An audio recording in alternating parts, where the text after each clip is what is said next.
Hello, this is Chris from Chris and Cars, and I'm sorry if it's been quite some time since my last video, but this channel is just a hobby project, and I'm sure many of you would like to know what's the status of my Kia Niro plug-in hybrid, and you won't get any answers today, because today we are going to look on a completely different car, an all-electric car that I have been borrowing from a place called Terminalen in Odense. That's a dealership, a big dealership. They sell Hyundai and Mazda and Suzuki, I think. And I've been borrowing a Huyndai Kona electric and taking it for a test drive. And I will talk about that, and then we will walk through the car with the focus on the pros and cons, because there are a lot of videos about this car on YouTube already. So I think if there are many options to see what's about this car, but I will start driving, and then I'll be back shortly. So I just left Terminalen in Odense, where I borrowed this car, and now I'm going home.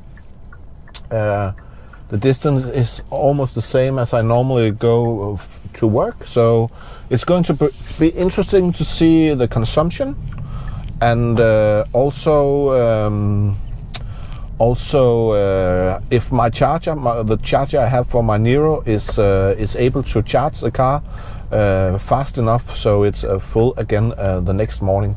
I'm looking forward to see that, but I will get out of the traffic here and into the highway, and then I'll be back. So I'm driving at the highway with 110 km/h. That's what I set the cruise control for, and that's around 70-75 miles per hour. That's my normal speed. I'm driving home like I would drive the Megatron, my Niro, to have something to compare. When I go back tomorrow, because I have this the rest of the day, and I will deliver it tomorrow. I will lift my car at the dealership. I will probably floor a little bit more and have some fun. But right now it's all about testing out how would it be for me if I was going to change to pure EV driving, and the drivetrain that the Niro and the Kona and the coming Soul EV is having. It's the same, so it makes perfect sense for me to test it out. This car has both LKAS, line keep assist, and LFA, I think, line follow assist. So it's really nice. It can drive itself here on the motorway. The noise, there are some road noise. I've seen there are tons of videos about this car, so why bother with one more, you might think, but well, I think many of the tests I've seen the drivers have complained a little bit about noise in the cabin, and yes, it could be lower. I think maybe some better tires, more low noise tires would make a difference. But it's difficult. I don't think the noise are that high, but yeah, it could be lower, of course. It's not a problem. It's still much better than many other cars, and I think it's almost on par with the Niro, my Niro. I think the electric version of the Niro is a little bit more quiet, more sound insulated, but this is really, really good. It's a nice relaxing car to sit in. At the moment I'm using 202 kilowatt per kilometer, which is not great, but it's okay. It's really, really windy today. We have a lot of wind in Denmark at the moment, lots of storms, and so it's windy. The temperature is 8 degrees Celsius. So I think consumption, that's okay. According to the gasometer, I should have 322 kilometers of range left, but this car has probably been driven rather hard because it's a demo car, so people try it out and have fun and floor it a lot. So I think the range would be better even at a motorway speed like I'm driving now. But yeah, now I'm not down to 196 watt-hour per kilometer, which is good. But I will get back home, and then we will take a tour around the car, and I will talk about what I think are the pros and the cons, especially the cons on this car compared to other models on the market. So I will enjoy my EV driving, and see you in a little bit. So I'm closing in on home. Just have a kilometer or two left, and it's been a pleasant ride. The car is nice to drive. On Danish roads, they are generally in okay condition. The car is nice and comfortable, even though it's heavy and short. It takes bumps okay.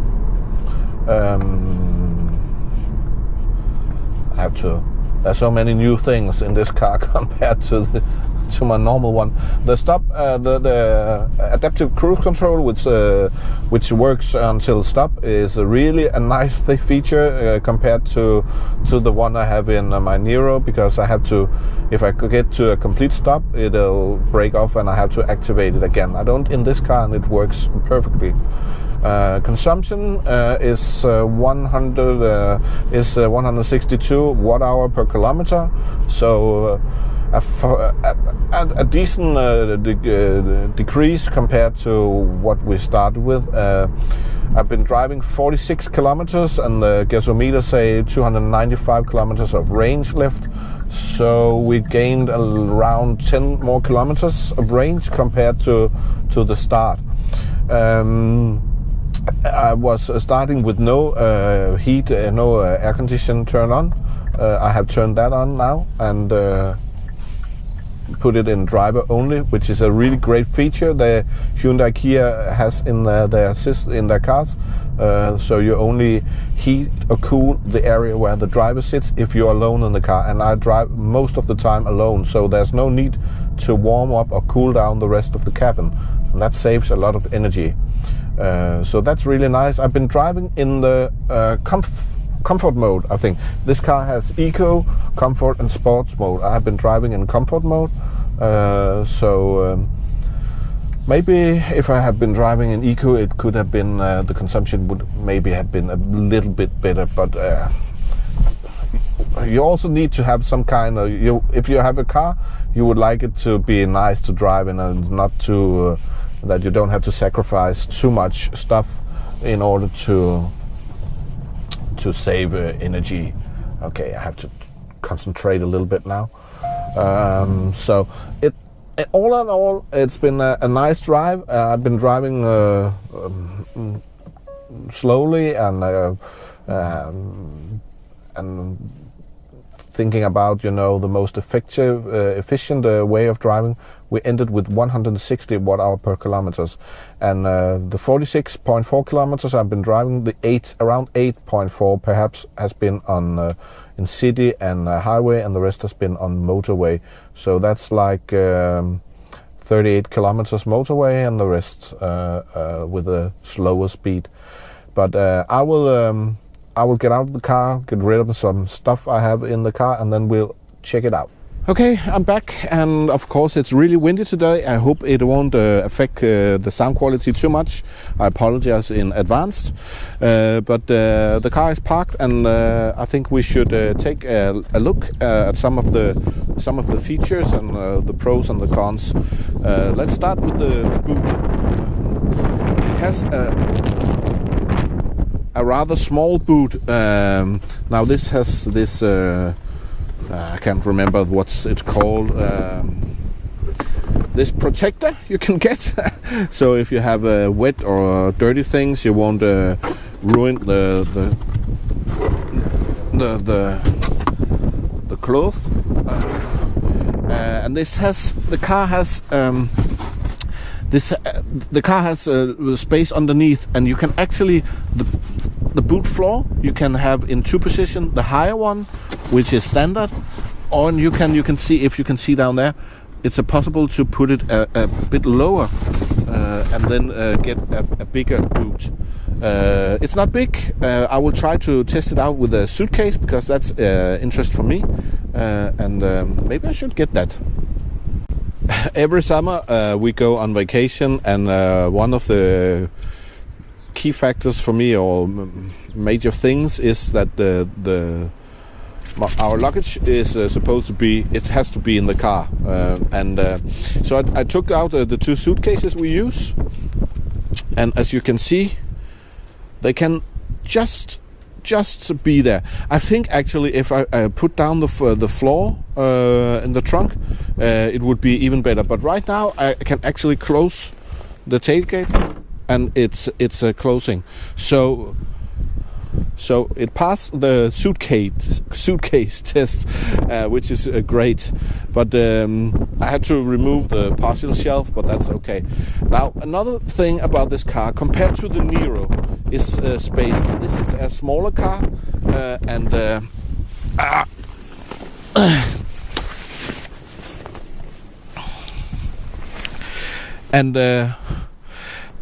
front seat is in my driving position, and as you can see, not a lot of space.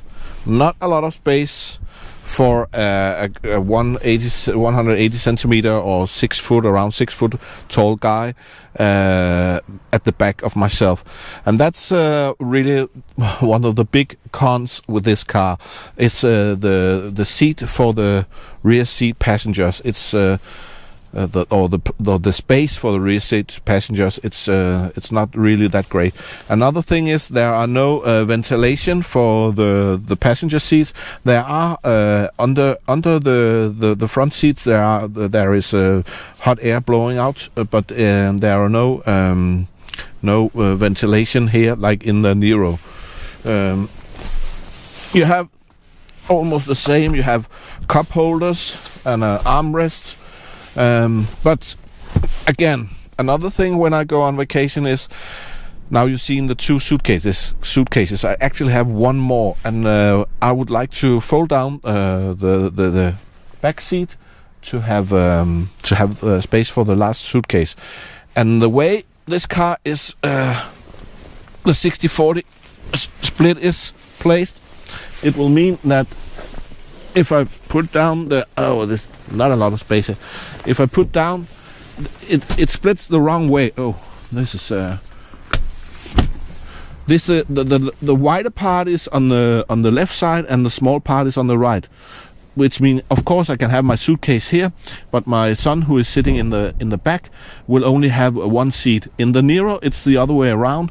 So I just have to put down one seat, and the suitcase can be there, and then he still has his armrest, and he needs to sit over there because my wife will be sitting in front, meaning he will have enough leg room, and that's really it would have solved my issues with the space at the back if just the 60-40 split has been opposite of what it is. Too bad, Hyundai. Now I have I'm gone inside the car and sitting in the front seat, which is actually a pleasant place to be.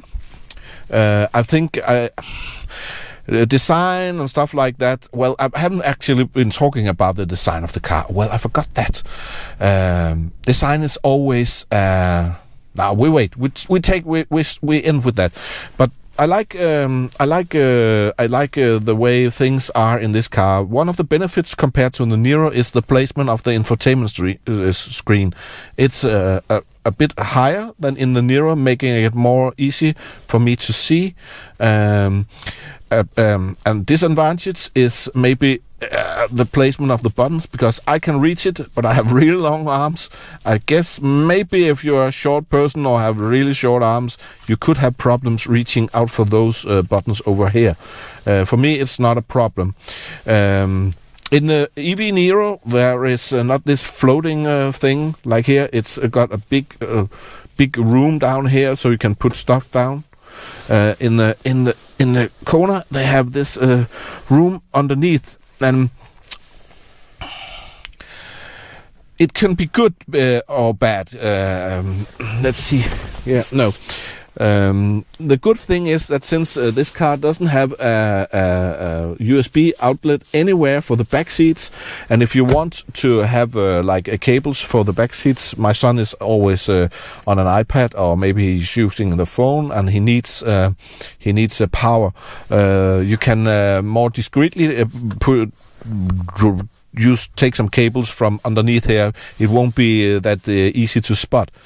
But using the area for storage is a bit more complicated because of the seat the seats are really in the way. Let's see.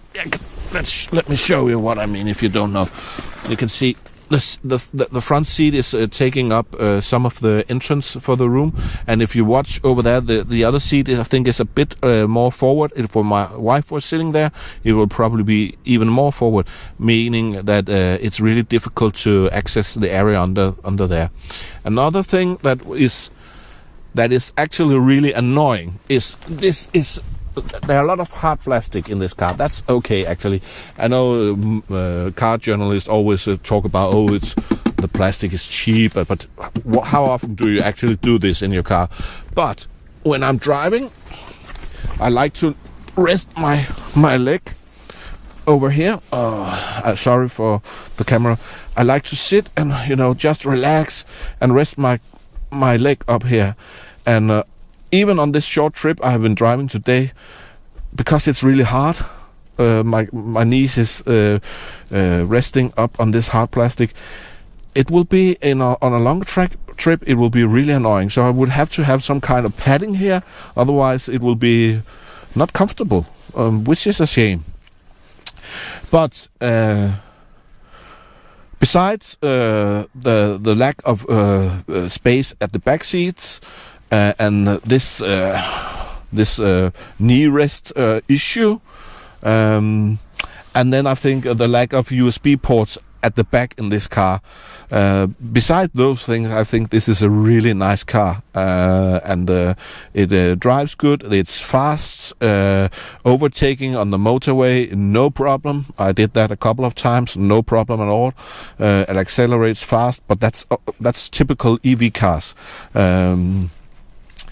If I compare it to the Niro, in the Niro you will get maybe a little bit higher quality on the interior. You will get a lot more room in the back. It's really, really much bigger, and you will get a different type of arrangement here at the front seats. But there is a but. Prices can be different from country to country. But in Denmark, I use Danish crowns. You can do the math yourself. A fully loaded Niro EV has a sticker price around 418,000 Danish kroners. This car, fully loaded, has a price about 369,000 kroners, and that's really a big difference. It makes the Niro EV unaffordable. I can't afford it, to be honest. And the price on the Niro EV is really close to a Model 3, which I don't know. I think that the price is just too high in Denmark for the Niro EV. I'm looking forward for the Soul EV, actually, because from what I've seen, the Soul EV has much more space in the back for the back seat passengers, much more knee room, and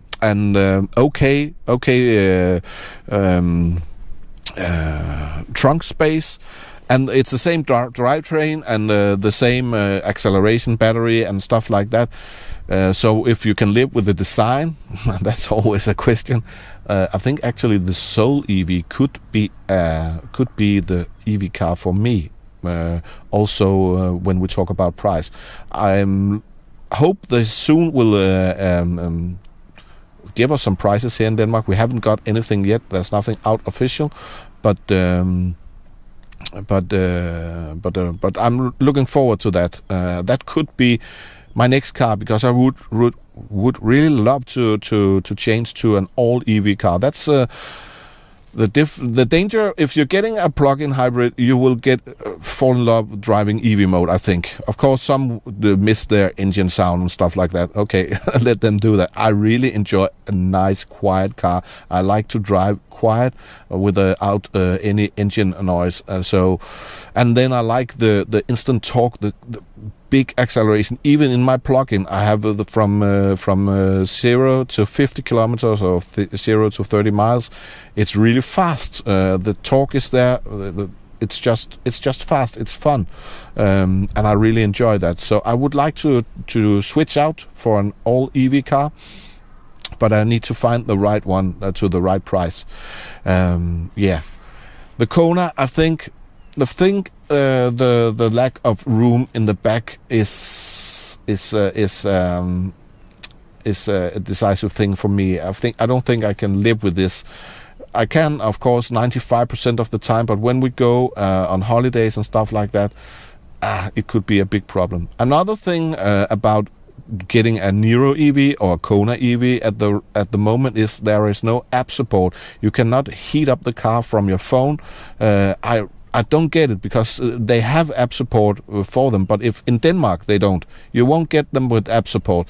If you buy it in South Korea, you will. And the Niro plug-in is coming in an updated version now with a 10-inch screen, the same that will be in the Seoul, by the way, and with the UVO system, making it possible to connect to the car in the plug-in hybrid, but not in the electric model. That makes no sense, Kia or Hyundai. You have that technology, and it's not something you just developed. You had it. You also had it when you launched actually the Niro plug-in hybrid. They had the technology. They just didn't put it in the European cars. I don't get that. Last thing I will talk about is this design, because I don't think I will not be the judge what design do you like. But the big issue I have with the Kona compared to the Niro, I don't think it's really stunning design. I like the Niro's back, but look at this. Can you see what car it resembles? Maybe you can't, but if you think Citroën and you think Citroën C3 Picasso or the C4, the front of the car are really identical. It's not the complete copy, but it's so close that I have to see the badge before I'm sure what car am I meeting. And I just find it a bit disappointing, to be honest. I like the design of the car, but having a car that looks so much like another car, I'm not sure. I'm not sure. But anyways, this was a small video about the Kona Electric. I will drive it in and charge it, and I'm looking forward to see how much time it will take for it to charge. And at least, no matter what, I get some hands-on experience with the drivetrain and a lot of the technology, which are the same in the Kia and Hyundai, and even the Niro, the Soul. It doesn't really matter. It's the same technology. So I will get a grip on if that's something for me. That's it for today. I will be back soon. I promise I will be back on an update on my Niro plug-in, because I have been driving almost 40,000 kilometers on that. So I think it's about time that I make an update video. I will do that soon, I promise. But thanks for watching. I hope you enjoyed. You can show it by smashing that like button. And then I just wish you a really great day, and see you. Bye-bye.